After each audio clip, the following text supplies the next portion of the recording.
Varicose veins కి సరైన చికిత్స కోసం సంప్రదించండి ఎవిస్ హాస్పిటల్. నమస్తే రమగారు. నమస్తే జయ. రమగారు, శివపార్వతుల కళ్యాణం చాలా సందర్భాలు మనం మాట్లాడుకున్నాము, కానీ కార్తీక మాసం కదా, ఇంకొకసారి చెప్పుకుందాం. గిరిజా కళ్యాణం ఎంత విశేషమైందో కథ. మొట్టమొదట మన దక్ష ప్రజాపతి తన కూతురైన సతీదేవిని పరమేశ్వరుడికి ఇచ్చి వివాహం చేశాడు. దక్ష ప్రజాపతికి ఎంతమందో సంతానం. ప్రజాపతి అంటే ఈయన అందరినీ పుట్టించాడు. 27 మంది కన్యకల్ని చంద్రుడికి ఇచ్చాడు. చంద్రుడు శివుడు తోడల్లుళ్ళు. విశేషమైన కథ కదా. అయితే ఈ అపురూప సౌందర్యవతి అయిన సతీదేవి పుట్టిన దగ్గర నుంచి పరమేశ్వర అనుగ్రహం కోసమే తపస్సు చేసేది. పరమేశ్వరుణ్ణే ప్రార్థించేది ఆవిడ. ఆయనే పూజించేది, ఆయనే తలుచుకునేది. ఆమెని పరమేశ్వరుడికి అర్పించాడు. అర్పిస్తే సరే, ఇది విశేషంగా జరిగింది. ఒకసారి ఏదో యజ్ఞం అప్పుడు దక్ష ప్రజాపతి వస్తే అందరూ లేచి నిలబడ్డారు. పరమేశ్వరుడు లేవలేదు. ఆయన గౌరవించారు అందరూ. పరమేశ్వరుడు లేవకపోతే ఈయన కోపం వచ్చింది ప్రజాపతికి. నేను ప్రజాపతిని కదా, ఈ పుట్టిన మహాద్భుత దేవతలందరికీ భార్యల్ని కన్నది నేను. మామగారిని చూసి లేవడు, అగ్రతాంబూలం ఇవ్వవలసిన వాడు కదా. మామంటే పితృపంచకంలో ఒకడు. పరమేశ్వరుడికి పితరుడు లేడు, స్వయంభువు ఆయన. నేను పిల్లనిచ్చిన మామని, అంటే నేను తండ్రిని, నన్ను గౌరవించాలి. ఆయన అక్కడ ఆ యజ్ఞానికి భర్తగా ఉన్నాడు పరమేశ్వరుడు. యజ్ఞభర్త ఇంకొకళ్ళకి నమస్కారం చేయడు, ఆ మొత్తం యజ్ఞానికి ఆయనే భర్త. అందుకని ఆయన లేవల, సభా మర్యాద పాటించలేదు. అల్లుడే గౌరవం ఇవ్వకపోతే వీళ్ళందరూ ఎట గౌరవం ఇస్తారు నాకు అని ఒక రకంగా మండిపోయింది ప్రజాపతికి. దక్ష ప్రజాపతి క్రోధితుడయ్యాడు. ఆయన క్రోధం ఎలాంటిదంటే, దాంతో ఆయన ఏం చేస్తున్నాడో ఆయనకి తెలియదు. ఒళ్ళు తెలియని తన వస్తుందన్నమాట. ఇక్కడేమో కోపం వచ్చింది శివుడి మీద. ఈ చంద్రుడికి 27 మంది కన్యకల్ని ఇచ్చాడు కదా, తారలు అందరినీ ఇచ్చాడు. ఒకడికే ఇచ్చి వివాహం చేశాడు. వాళ్ళల్లో ఆయన కొంచెం రోహిణి అంటే ఎక్కువ ఇష్టం ఆ చంద్రుడికి. అలా ఉంటుంది. మనం రాజుల గాథల్లో కూడా చెప్పుకున్నాం. ఒక అమ్మాయి ఏదో చాలా అనురూపంగా, చాలా అనుకూలంగా, అత్యంత ప్రియతమంగా ఉండేవాళ్ళు ఉండొచ్చు. ఆయన రోహిణి పట్ల ఎక్కువ కలిసి ఉంటున్నాడని మిగిలిన వాళ్ళంతా తండ్రి దగ్గరికి వెళ్ళి చెప్పారు. ఆయన రోహిణితోటే బాగా ఉంటున్నాడు నాన్న, బాగా అంత బాగా ఉండట్లేదంటే ఆయన అల్లుడిని శపించాడు. క్షయవ్యాధి వస్తుంది నీకు, క్షీణించిపోతావని. చంద్రుడికి హెచ్చుతగ్గులు ఉన్నాయి కదా, అవి ఆయన వల్లే వచ్చాయంటారు. క్షయవ్యాధితో క్షీణించిపోయిన చంద్రుడు పరమేశ్వర అనుగ్రహం వల్ల మళ్ళీ ఆ వ్యాధిని పోగొట్టుకున్నాడు. నిజానికి రోహిణి నక్షత్రం మీద కోపంతో మిగిలిన వాళ్ళు చెప్పారు, కానీ చంద్రుడు చిత్తా నక్షత్రంతో చాలా బాగుంటాడు. చిత్రాచంద్రమసోరివ అన్నాడు కాళిదాసు. రాజుగారు భార్య ఎలా ఉన్నారంటే, చిత్తా నక్షత్రంతో కూడి ఉన్నప్పుడు వాళ్ళిద్దరూ ఎలా మెరిసిపోతారట. చిత్తా నక్షత్రం వస్తే పక్కకి చంద్రుడు మెరుస్తాడు, చిత్తా మెరుస్తుంది. అలా ఉన్నారని చెప్తారు. అంత ప్రత్యేకమైన వాళ్ళిద్దరూ. రోహిణి చంద్రులు అలా అత్యంత ప్రేమగా ఉండేవాళ్ళు అన్నమాట. ఈ దక్ష ప్రజాపతి తీవ్రమైన కోపిష్టివాడు అవటంతో అతను ఏమనుకున్నాడు, నిరీశ్వర యాగం అనే ఒక యాగాన్ని సంకల్పించాడు. ఈశ్వరుడు లేడు. నిరీశ్వర యాగం పేరే అది, నిరీశ్వర యాగం. అసలు ఈశ్వరుడు లేడన్న యాగం సంకల్పించి బ్రహ్మాది దేవతలందరినీ పిలిచి పరమేశ్వరుడికి కార్డు పిలవలేదు. అయితే సతీదేవి, మా పుట్టింట్లో జరుగుతున్న వ్యవహారం కాబట్టి నాకు పిలుపక్కర్లేదు, నువ్వు రాకపోతే మానేసేయి, నేను వెళ్తానంది. ఆయన చెప్పాడు, మనని పిలవల, నాకు ఆహ్వానం రాలేదు, నువ్వు వెళ్ళొద్దన్నాడు. సతీదేవిని వద్దన్నాడు. కానీ ఆవిడ చిన్నపుచ్చుకుంది. మా ఇంట్లో అవుతోంది, నా చెల్లెళ్ళు అందరూ వస్తారు, నేను కూడా వెళ్ళాలి. ఇప్పుడు మనం కూడా చేస్తాం అట్లాంటిది. ఈ దేవతల గాథలన్నీ మానవుల గాథలకి ప్రతిబింబాలన్నమాట, చూపిస్తారు. అట్లా వెళ్తే ఏమవుతుందో సతీదేవి కథే తెలియజేస్తుంది మనకి. అవమానపడతాం అనవసరంగా. ఈవిడ బయలుదేరి వెళ్ళింది. బయలుదేరితే నంది, భృంగిరిట్టుడు వీళ్ళ కొంతమందిని ప్రమథగణాలను ఇచ్చి అమ్మకి తోడుగా పంపిస్తే ఈవిడ వెళ్ళింది. వెళ్ళేసరికల్లా ఆయన అవమానకరంగా మాట్లాడాడు తండ్రి. నేను సంకల్పించిందే నిరీశ్వర యాగం, నిన్ను ఎవరు పిలవనిపారంటానికి ఎందుకు వచ్చావు నువ్వు, కూతుర్ని కూడా అన్నాడు. అనేసరికల్లా ఆవిడంది, నువ్వు పిలవకపోతే ఎట్లా, నువ్వు పిలవనన్న మాట ఏమిటి, యజ్ఞభర్త శివుడు, పరమేశ్వరుడే యజ్ఞభర్త యజ్ఞకర్త, ఆయన పిలవకపోతే ఎట్లా, నువ్వు చేసింది తప్పు అనగానే ఆయన శివనిందకి పాల్పడ్డాడు. తిట్టేశాడు అల్లుడిని. తిడితే ఈవిడ ప్రత్యక్షంగా కానీ పరోక్షంగా కానీ శివనిందని నేను భరించను, నా భర్తని నిందించటమనే కాదు, నా భర్తను నువ్వు తంటమే కాదు, పరమేశ్వరి నింద చెవితో విన్నా తప్పే అని చెప్పి ఆయన వద్దన్నా నేను ఇంత పని చేశాను, ఇక్కడికి వచ్చాను, ఆయన పరోక్షంలో ఆయన అవమానానికి నేను కారణమయ్యాను, కాబట్టి నేను యోగాగ్నిలో నా శరీరాన్ని దహించేసుకున్నా, ఇక నేను ఇక్కడ ఉండను అని చెప్పి ఆవిడ యోగాగ్నిలో దహనం అయిపోయింది. అమ్మ చితాభస్మం కొంత భస్మం రాలిపడింది, ఆమె శరీరం అక్కడ ఉన్నది. ఎప్పుడైతే ఇది జరిగిందో ఈ మొత్తం ప్రమదగణాలు కేకలు పెట్టేసి శివుణ్ణి పిలిచారు, అమ్మ ఆహుతి అయిపోయిందని. ఇక్కడికి ఉగ్ర రూపంతో పరిగెత్తుకుంటూ వచ్చాడు శివుడు. భార్యా వియోగం భరించరానిది, పరమప్రీతితోటి ఉండే భార్య ఆమె అవమానపడి ఇలా అయిపోయింది కాబట్టి ఉగ్రంతో, పైగా మనం పరిగెడితే మనకి ఒక రకమైన ఉద్రేకం వస్తుంది. ఆయన ఏం చేశాడు, తన జటల్లో నుంచి ఒక జటతో వీరభద్రుడిని సృష్టించాడు. ఈ దక్షాధ్వరం విధ్వంసం చేయి, ఇది నా భార్య శవాన్ని చూసినటువంటి ఈ దక్షాధ్వరం నడవకూడదు ఇంకా, అదే ఒక్కటే ఆజ్ఞ. ఈ హాహా అని పెద్ద జటలతోటి బోల్డ్ అనే ఆయుధాలతోటి పరమశక్తివంతమైనది శివక్రోధమే. ఆయన కోపం నుంచి పుట్టిన వీరభద్రుడు సర్వనాశనం చేశాడు, మొత్తం దక్షయజ్ఞ వాటికని భూస్థాపితం చేశాడు. కనపడిన దేవతలను కనపడ్డట్టు రుద్రగణాలు చితకొట్టేశాయి. దక్షుడి తల నరికేశాడు వీరభద్రుడు. ఈ వీరభద్రుడే మనకి పట్టిసపు కొండ మీద అక్కడ ఆగాడని మనం ఒక కథ చెప్పుకుంటాం. రాజమండ్రి దగ్గర ఉన్న పట్టిసపు కొండ మీద అక్కడ ఆయన వీరభద్రుడు వీరభద్రావతారాన్ని విరమించి శివలింగాకృతిగా మారాడని అదొక కథ చెప్తాం. పట్టిసం ఈ ఆయన దగ్గర ఉన్న ఆయుధమే పట్టిసాయుధమే అట్లా కొండగా మారిందంటారు. అయితే ఎప్పుడైతే ఈ వీరభద్రుడు ఇదంతా అయ్యిందో ఈ పరమేశ్వరుడు ఉగ్రంగా అయిపోయాడు. ఆవిడ కళేబరం అక్కడ ఉన్నంతసేపు ఈయన ఇలాగే ఉంటాడని విష్ణువు ఏం చేశాడంటే తన చక్రాయుధంతో ఆ శరీరాన్ని ముక్కలు చేసేసాడు. భుజం మీద వేసుకున్నాడట ఆ కళేబరాన్ని, కాలిపోయి ఉన్నదాన్ని వేసుకుని ఆయన నాట్యం చేస్తున్నాడు పరమేశ్వరుడు ఉగ్రంగా. అంటే అటు కదులుతున్నాడు అనమాట ఆయన. ఆ కదులుతున్నప్పుడుగా ఆయన ఒంటి మీద ఉన్న, ఆయన భుజాల మీద ఉన్న ఈ శవాన్ని, ఈ కళేబరాన్ని ముక్కలు చేసేస్తే 18 ముక్కలుగా మారి భూమి మీద పడిపోయినాయి 18 చోట్ల. 52 చోట్ల పడ్డాయి అంటారు, చిన్న చిన్న ఆభరణాలు అవన్నీ కూడా. అయితే ఎప్పుడైతే ఈ కళేబరం తన మీద నుంచి వెళ్ళిపోయిందో అవతలకి, అతి ఉగ్రంగా ఉన్న పరమేశ్వరుడు కొంత శాంతపడ్డాడు. దేవగణాలందరూ ప్రార్థించి పరిపరి విధాల ఈయన్ని హిమాలయాల వైపుకి నడిపించుకుపోయారు. ఈయన కైలాసం కూడా హిమోత్పర్వత ప్రాంతంలోనే ఉంది. కైలాసానికి వెళ్ళకుండా విరాగిగా అయిపోయి ఆయన హిమాలయాల్లోకి వెళ్ళిపోయాడు. ఈ అటు ఇటు పారిపోయి కకావికలుగా అయిపోయినటువంటి దేవతలందరూ మళ్ళీ వచ్చి, బ్రహ్మదేవుడు వచ్చి ఈ మెడ నరికి ఉన్న దక్షుడికి గొర్రెతల అతికించి ఆయనతోటి ఈశ్వరుణ్ణి సంకల్పించి యజ్ఞం పూర్తి చేయించాడు. దక్షయజ్ఞవాటిక, దక్షవాటికే అంటే సర్వనాశనం అయిపోయిన దాన్ని దక్షవాటికలాగా తయారైంది అంటారు మన వాళ్ళు. ఈ సర్వనాశన యజ్ఞాన్ని పూర్తి చేశారు. మరి యజ్ఞం పూర్తి చేయాలి, ఇది లోక సంక్షేమం కోసం చేసేవి కదా. యజ్ఞం అనగానే లోకక్షేమం కోసం మొత్తాన్ని పూర్తి చేశారు. ఈ హిమాలయాల్లోకి వెళ్ళిపోయి ఉండిపోయాడు శివుడు. ఆయన ఎప్పుడు పుట్టాడో, ఇది ఎప్పుడు జరిగిందో. అయితే ఈ మరణించి ప్రాణత్యాగం చేసిన సతీదేవి మరలా జన్మించింది. ఈసారి ఆవిడ ఎక్కడ పుట్టింది? దక్ష ప్రజాపతి నుంచి హిమోత్పర్వత ప్రాంతంలో హిమవంతుడు పరమభక్తిపరుడు, పరమసాత్వికుడు. ఆయన లాంటి సాత్వికమైన కొండ ఇంకొకటి లేదట. ఆయనకి మేనాదేవి అని భార్య ఉంది. ఆమె పేరు మేనక అంటారు, మేనాదేవి అనే రాస్తారు. ఈవిడ కడుపున మామూలు సంతానంగానే జన్మించింది. పర్వతరాజపుత్రిక కాబట్టి పార్వతి, శైలపుత్రి కాబట్టి శైలజ, ఇలాంటి పేర్లతోటి పార్వతీ నామధేయంతో ఈయనకి కుమార్తెగా జన్మించింది. వీళ్ళకి తర్వాత మైనాకుడు అనే కుమారుడు కూడా కలిగాడు. ఆయన ఇంకో కొండ.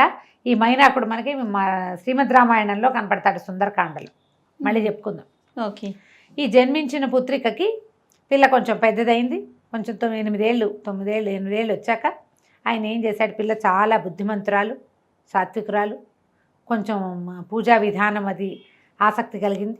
అయితే ఈయన పరమేశ్వరుడు తన పర్వత సానువుల్లో ఒక చోట తపస్సు చేసుకున్నాడు. పిల్లకి అంత వ్యక్తత వచ్చింది, ఊహ పద్ధతి అన్నీ తెలిసాక పరమేశ్వరుడి సేవకి నియోగించాడు హిమవంతుడు ఈ పార్వతిని. మరి భగవంతుడు ఇక్కడ ఉన్నాడు, ఆయన సేవించాలి కదా. పిల్ల రోజు వెళ్ళేది, పరంజ్యోతిగా కనపడుతున్న ఆయన స్వరూపం పట్ల ప్రేమ పెంచుకుంది ఈ చిన్నపిల్ల. ఆయన చూస్తూ ఉంటే మనకు ఆసక్తి కలుగుతుంది కదా.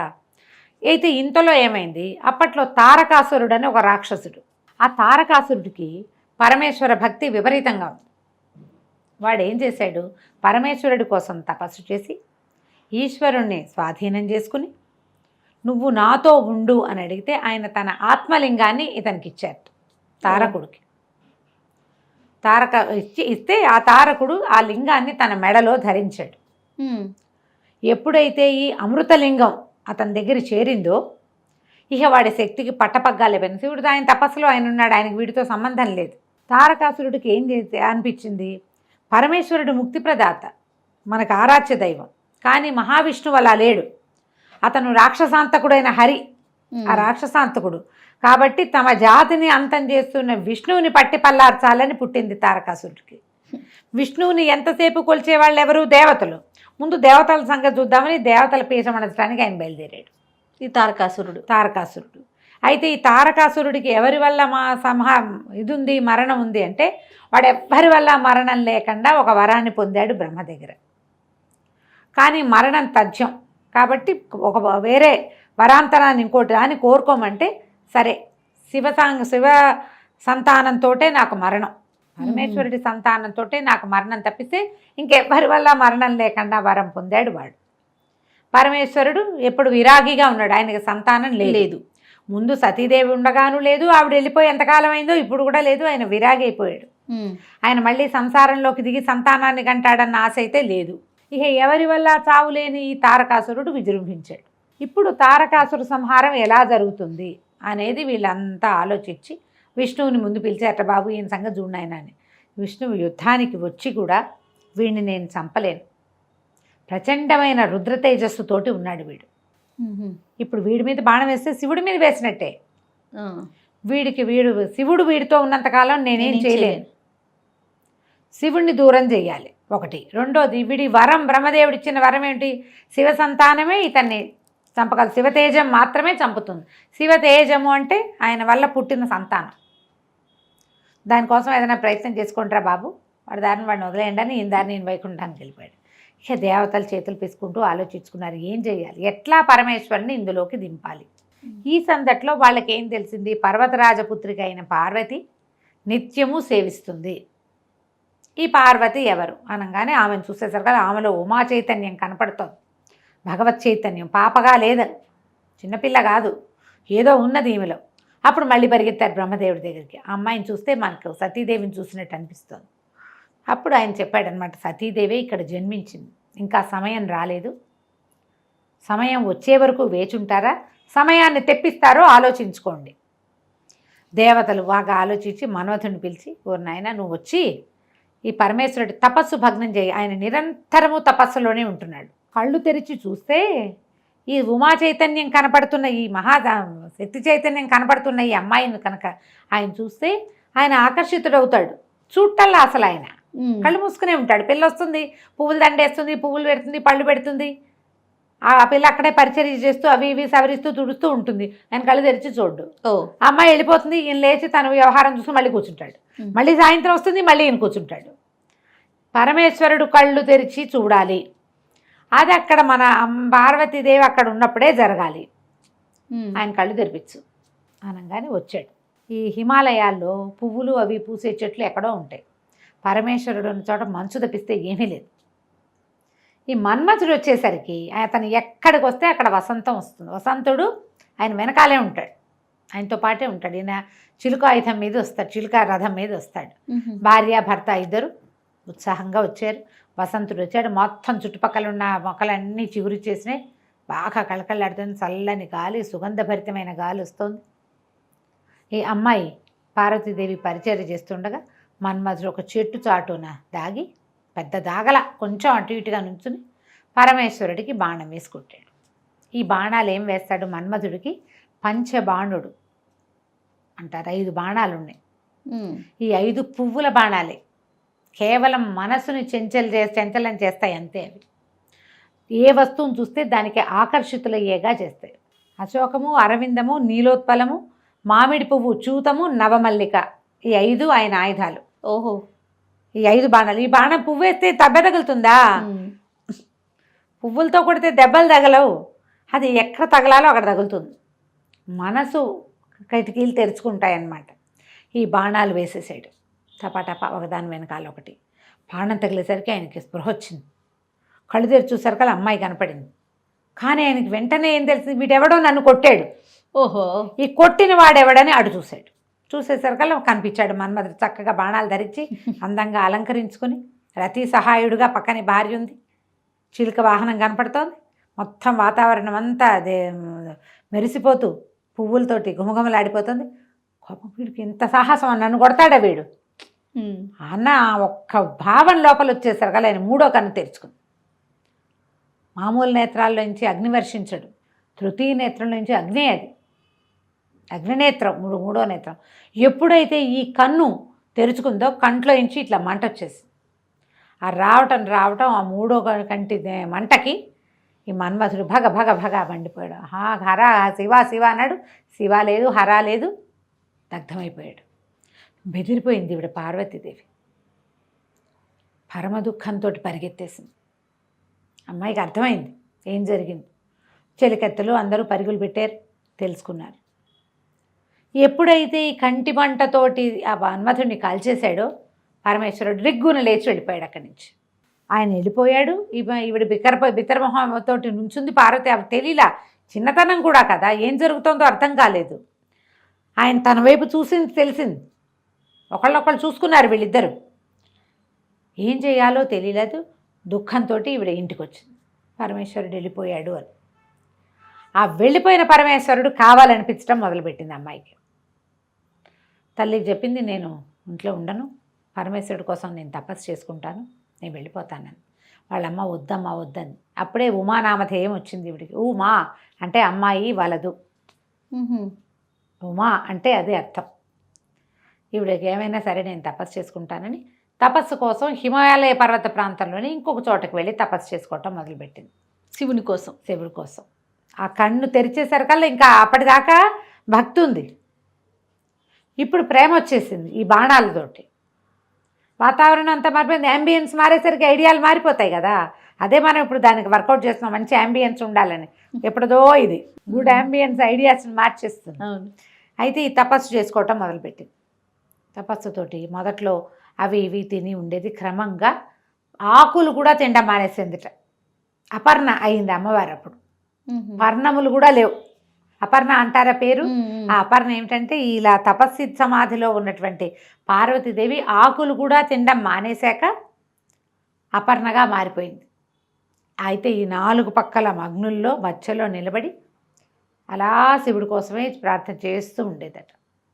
తల్లిదండ్రి చాలా గజగజలాడిపోయారు, ఏం చేయాలో తెలీదు. కానీ శివుడికి ఈ వార్త అందటం మొదలుపెట్టింది. ఈయన కళ్ళు తెరిచి చూశాడు, అమ్మాయి మీద మనసు లగ్నమైంది. ఈ అమ్మాయి ఎవరు ఏమిటి వచ్చినాయి ప్రశ్నలు. మెల్లిగా నారదుడు విష్ణువు వీళ్ళ మాటలతోటి ఆయన ఈ అమ్మాయి మీద మనసు లగ్నమైంది ఆయనకి, పార్వతీదేవి మీద. తర్వాత కొద్ది రోజులు గడిచాక ఈవిడ తపస్సు చేసుకోవటానికి ఒక కుటీరం అది నిర్మించుకుంది. ఒకళ్ళిద్దరు చిలుకత్తెలు ఉండేవాళ్ళు సహాయకులుగా. ఒకనాడు ఈవిడ ఉండగా ఇక్కడికి ఒక ఆయన వచ్చాడు. ఈ వచ్చిన వాడెవడు, ఒక ఇది మౌంజి అంటే ఏమంటారు దాన్ని, ఒక లేడి చర్మాన్ని చుట్టు చంకలో పెట్టుకుని దర్భలు కమండలాలు అవి పట్టుకుని జుట్టు ముడేసుకుని ఉన్న ఒక యువకుడు యతి లాంటి వాడు వచ్చాడు. అపర్ణ జటిలం పేరుతోటి పుస్తకంలో ఇంటర్మీడియట్లో పాఠం కూడా ఉండేది. వచ్చి ఈవిన అమ్మాయి నువ్వు ఎవరి కోసం తపస్సు చేస్తున్నావు ఏమిటి అని కనుక్కున్నాడు. పరమేశ్వరుడి కోసం చేస్తున్నానని చెప్పింది. చెప్పేసరికి ఆయన అన్నాడు, ఆయనకి నీకు మ్యాచింగ్ ఎక్కడ కుదురుతుంది? ఆయన బూడిద పూసుకుంటాడు, శ్మశానాల్లో ఉంటాడు, రక్తమోడుతున్నటువంటి ఏనుగు చర్మం కట్టుకుంటాడు, పులులు వీటిని మన పాముల్ని ధరిస్తాడు. మీ పొద్దున నీ పెళ్ళైతే, అతనితో నీ పెళ్ళైతే నువ్వు తెల్లటి దుకున ఒక తెల్లటి వస్త్రం కట్టుకుంటావు, బంగారపు రంగు హంసలు అంచున్న పట్టుచీర కట్టుకుంటావు, ఆయనేమో నెత్తురోడుతున్న గజాజీనం కట్టుకుంటాడు. మీ ఇద్దరికి మ్యాచింగ్ ఎట్లా కుదురుతుంది? నువ్వు ఇట్లా హిమాలయాల్లో చక్కటి పర్వత ప్రాంతాల్లో ఉన్నావు, ఆయనేమో శ్మశానాల్లో ఉంటాడు, నీకు ఇన్ని నగలు నాణ్యాలు బంగారం బోళ్ళంతుంది. మీ తండ్రి రత్నాకరుడు, వజ్రాలు వైఢూర్యాలు ఆయనలోనే పుడతాయి, ముత్యాలు పుట్టే వంశం మీది, ఆయనేమో కపాలలేసు తిరుగుతాడు అని ఎంత కవ్విస్తాడో అవన్నీ. అతనితో ఇట్లా వివాహం కోసం ఏమిటి, నువ్వు వివాహం చేసుకుంటే ఎంతమంది లేరు, ఈయన చేసుకోవటం ఏమిటి అమ్మనేడు నాన్నలేడు ఎవరు లేరు ఆయనకి. దిగంబరుడు, దిక్కులే అంబరాలుగా కలిగినవాడు, ఎవరు లేరు. దిగంబరుడు అంటే వస్త్రాలు లేనివాడని కాదు, ఎల్లలు లేనివాడు. పైగా ఏమో ఆయన వెనకాల తిరిగే వాళ్ళంతా విచిత్ర వేషధారులు, ఒక నంది, ఓ భృంగి, ఓ శృంగి, వీళ్ళంతా ఏమిటో రకరకాల వాళ్ళు. వీళ్ళంతా పెళ్ళికి తరలిస్తే మీ వాళ్ళు హడిలిపోతారు అని బాగా ఎక్కిరిస్తే ఈవిడే నువ్వేం మాట్లాడినా సరే శివుడే కావాలి, శివ నింద చేయటం ఎంత తప్పు, వినడం అంత తప్పు, వెళ్ళిపో నువ్వని చెలికత్తని పిలుస్తుంది. ఈయన్ని పంపించేసేయని. ఆయన పంపించేయమంటే ఆయన లేచి నిలబడి పరమేశ్వరుడిగా ఈ అమ్మాయికి కనపడతాడు. శివ కళ్యాణం ఎంత రొమాంటిక్గా జరిగిందో చూడు. అదే కదా. కనిపించి ఆమెని ప్రాణిగ్రహణం చేస్తాడు. తర్వాత వివాహం చేసుకున్నారు వీళ్ళు. వివాహం చేసుకోవడానికి హిమవంతుడితో మాట్లాడటానికి సప్త ఋషులు వచ్చి పరమేశ్వరుడికి నీ కూతుర్నిచ్చి వివాహం చేయమని సాంగంగా అడిగి వివాహం చేశారు.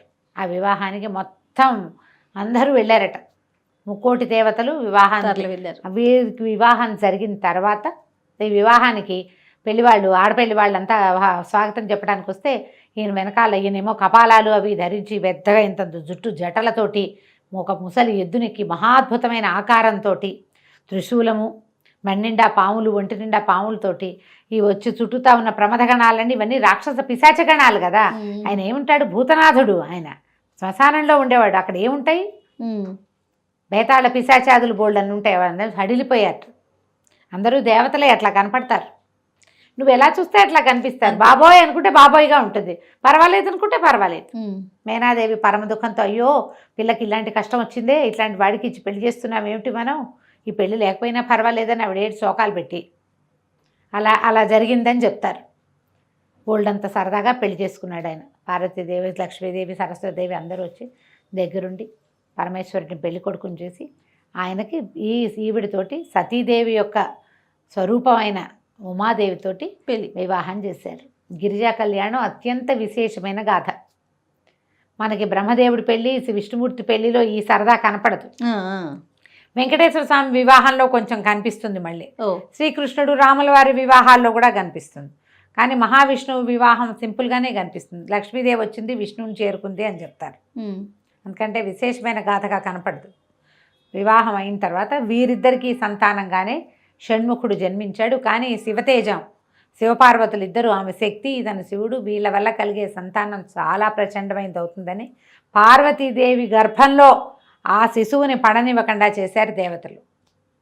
శివవీర్యం ఆమెలోకి ప్రవేశించనివ్వల, వద్దన్నారు. అనేసరికి నా వల్ల కదిలిన శివవీర్యాన్ని నేను భరించాల్సింది పోయి మీరందరూ తీసుకున్నారు కాబట్టి భూదేవికేమో నీకు అందరూ మొగుళ్ళే, ఒక్క పుత్రుడి వల్ల కూడా నీకు సంతోషం కలగదు, కుమారుల వల్ల సంతోషం నాకు నేను ఏది పోగొట్టుకున్నానో అది నువ్వు కూడా పోగొట్టుకుంటావని భూదేవిని శపించింది, గంగాదేవిని శపించింది, అగ్నిని శపించింది, దేవతలందరికీ మీ భార్యల నుంచి మీకు సంతానం కలగదు పోండి అని శపించింది. ఒకటి జరగలేదు కాబట్టి తర్వాత ఆమె వల్ల కదిలిన వీర్యాన్ని ముందు అగ్ని, తర్వాత గంగానది, భూదేవి, అగ్ని, గంగానది, తర్వాత శరవణము ఇందరూ భరించి అప్పుడు స్కందజననం జరిగింది. స్కందజనన గాథ కూడా చదవడానికి చాలా మంచిది. అతి స్కందోత్పత్తి చదివితే కనుక పుత్ర సంతానం కలుగుతుందని చెప్తారు. స్కందుడు జన్మించాక ఆయనని దేవతలకి దేవసేనాధిపతిగా చేశారు. అప్పుడు ఈ తారకాసుర సంహారం జరిగింది. తారకుడితో ఎన్నిసార్లు యుద్ధం చేసినా తారకుడు చావల.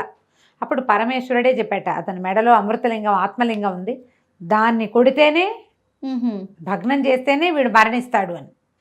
దాన్ని కొట్టడం వల్ల అతను మరణించాడు. శివ యొక్క సంతానమే కార్తికేయుడు అని చెప్తారు. ఈ గిరిజా కళ్యాణ గాథ చెప్పినా విన్నా కూడా చాలా విశేషమైన ఫలితం లభిస్తుంది. బాగుంది కదా కథ. ఎన్నిసార్లు విన్నా కొత్తగానే మళ్ళీ కొత్త రఘు గారు ఎంత బాగుందో. నమస్తే అండి. నమస్తే చేయ.